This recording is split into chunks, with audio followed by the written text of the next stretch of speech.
Is the housing market about to collapse? Well, let's find out.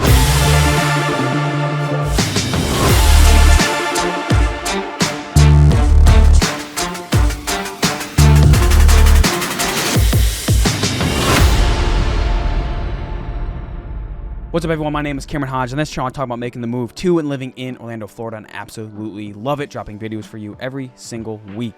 And also, what I love even more is being a licensed real estate agent in the state of Florida. It's helping you with the real estate decisions when moving to or living in and around Orlando, Florida. So I absolutely love it. This number popping up below is how you can get a hold of me. You can call me, text me, email. It really doesn't matter when you reach out. I don't care if you're moving now or doing something 2 years in the future. I'm here to have that conversation with you to make sure you have the seamless move when moving to Orlando, and I really do love it. So if you have any questions, concerns, you want to get that plan rolling, reach out to me, and I'm happy to help. So this is a big thing that I've had a lot from people moving out here or people who are looking to move to Orlando is, hey, is the Orlando housing market, is it crashing?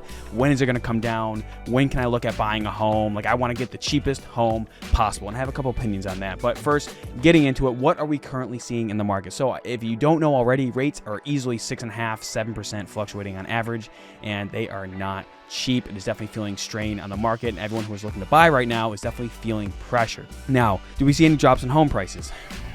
On average, maybe 5%, right? And I tell a lot of people, they're like, 5%, okay, so now it's crashing. Not really.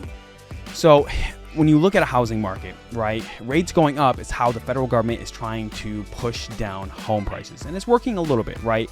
They have a goal of pushing down housing inflation to 0.5%. Adamant goal. But they're refusing to drop interest rates until that happens. But I will also tell you, historically, when we have midterm elections, not getting political, but just getting into it, midterm elections is usually the year afterwards, we tend to see a periodic drop in interest rates. What does that mean? Well, I can tell you that if you were looking to buy a home right now this fall, I still think it's a good time. A lot of people are like, Cameron, there's no way, like, interest rates are 7%. This cannot be a good time to buy a home. Well, I will tell you that when I bought my first property, I had a 5% interest rate. And 7% is not crazy. Actually, 6 to 7% is about the average when you look over the last, the foreseeable history, last 100 years. Like, that's about the average interest rate, about 7%, right? It could be the, 78, 80 when you were having 14% interest rates and things like that. But 7% is not a crazy number to have on a home. But if you are looking to get into the market this fall, I can tell you, I think it's personally probably a really good time. A lot of people are like, hey, you should just not buy. I can tell you that if you're looking to sell this fall, probably not the best time to sell. If you're looking to get the most money for your home, this really is probably not the best time to sell your home. Mainly because, yes, there is a small price reduce in prices, but what I'm seeing is, several of my clients is that we're able to negotiate maybe closing costs getting covered, or maybe having the seller put money towards buying that rate down. So instead of a 7% rate, if you help buy down that rate, now you could be looking at a 6%, or maybe if you're lucky, even below that, but at least a 6% rate, depending how much money you're putting down to buy that rate down, right? And I've seen people starting to negotiate, and my own clients negotiate lower rates with that plan. Now, it's not going to give you the 2% interest rates. Personally, I think they're gone. I don't think they're ever going to come back. Maybe, but I highly doubt we're going to see that drop in interest prices. But if you are right now, unlike the last 2 years, as a buyer, you're now able to actually have some negotiating power. Like, I have clients, they're not waiving inspections anymore. They're not waiving appraisal. If they are spending, money on a home, it's exactly what the seller's asking for. But in a lot of cases, I'm able to negotiate. You might pay asking price, but I've even had clients that have gotten all closing costs covered this fall, heading into this fall. Recently, actually, we just closed this week, and that's insane, right?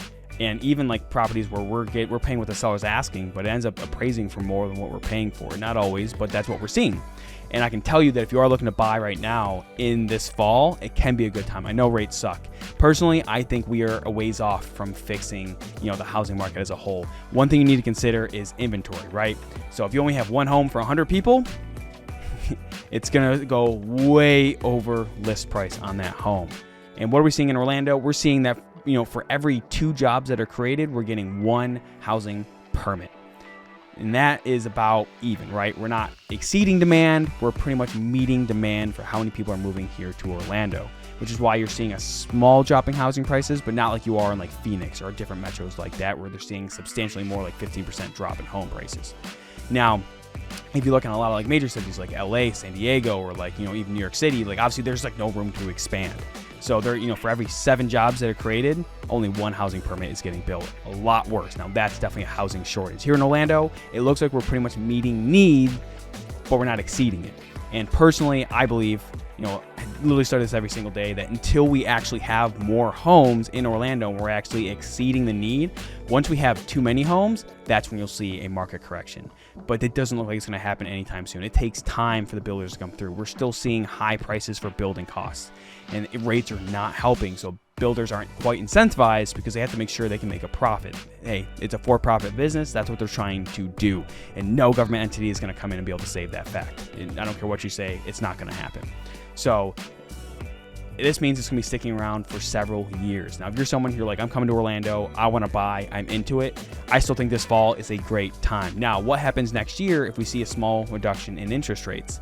You're probably going to see what we had in 2021, which is like 20 offers on a home, over asking. It might not be crazy like it was because interest rates aren't going to be like 2% again, but you're still going to see an increased demand for homes, and that could be a bad time to buy, but it could be a good time to sell. Also, don't forget, if you are looking to sell and you maybe you're trying to decide whether you should rent out your home or maybe do something else, hey, reach out to me. I love having that conversation because I can tell you sometimes it makes sense this fall to sell, but sometimes it doesn't.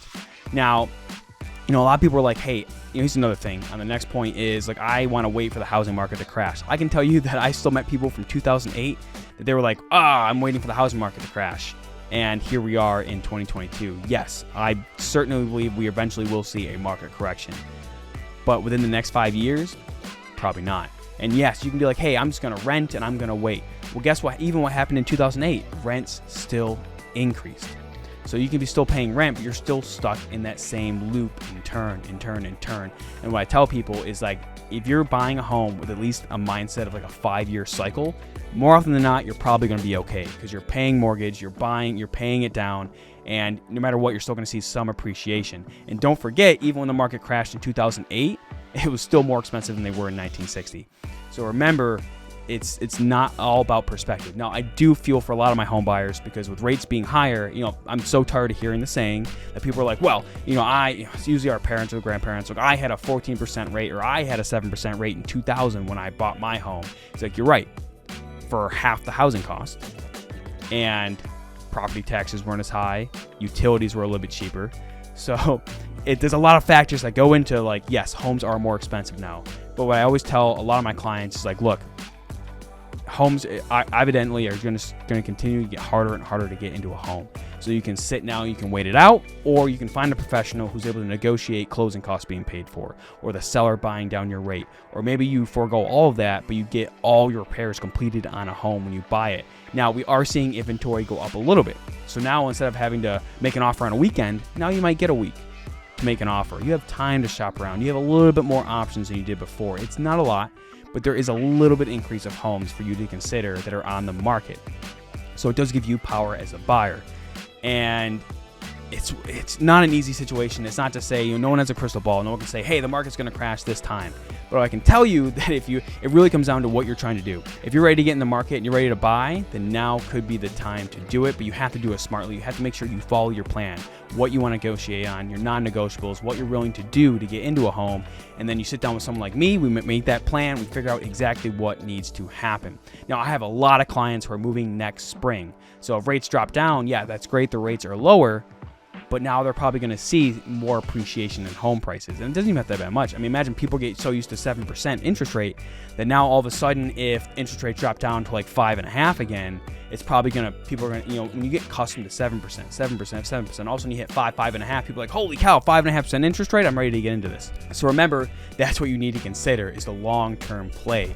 Also, some people are very concerned when it comes to moving to Orlando, and they're going to be in a position where they're like, hey, Cameron, I want to rent because I don't know where I want to live. I can tell you as a professional who really works with relocation extremely well is if we have an in-depth conversation, we sit down, we work through how much you can afford and then what you need in a home, we can more definitely 9 times out of 10 find the exact spot and street that you need to be living to really enjoy the next 5 years plus of your life.